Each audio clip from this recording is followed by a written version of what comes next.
It began in July of 1518, in the sweltering heat of Strasbourg, a city nestled in what is now modern-day France.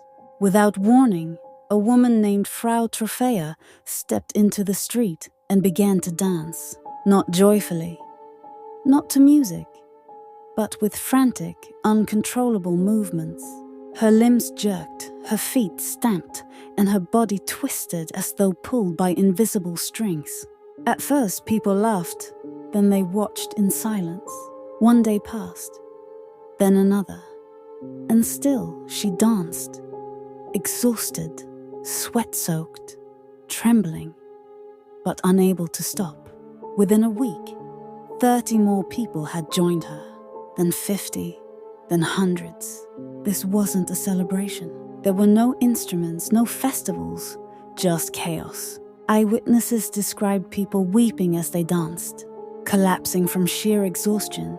Their feet bled, bones fractured, yet they moved on. Some reportedly danced themselves to death, suffering heart attacks, strokes, or complete physical breakdowns.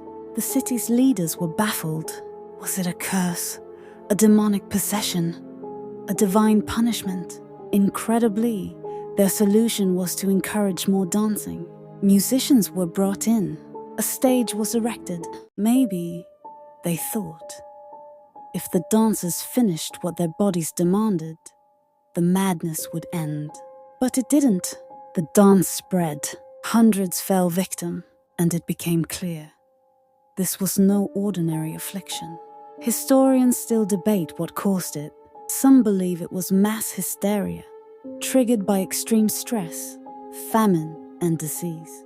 The people of Strasbourg were living through one of the harshest times in European history. War, plague, and hunger loomed like specters over every home. Was this a psychological break from reality? Others suspect ergot poisoning, a mold that grows on damp rye and can cause hallucinations, convulsions, and mania. The same chemical compound found in LSD. But no theory fully explains why it lasted for weeks, or why people danced with such torment and intensity that they died. No music, no pleasure, just a body enslaved by something unseen. The dancing plague eventually faded, as mysteriously as it began. But it left behind a terrifying question. What can drive an entire population to lose control of their bodies and minds? 5 centuries later, we still don't know.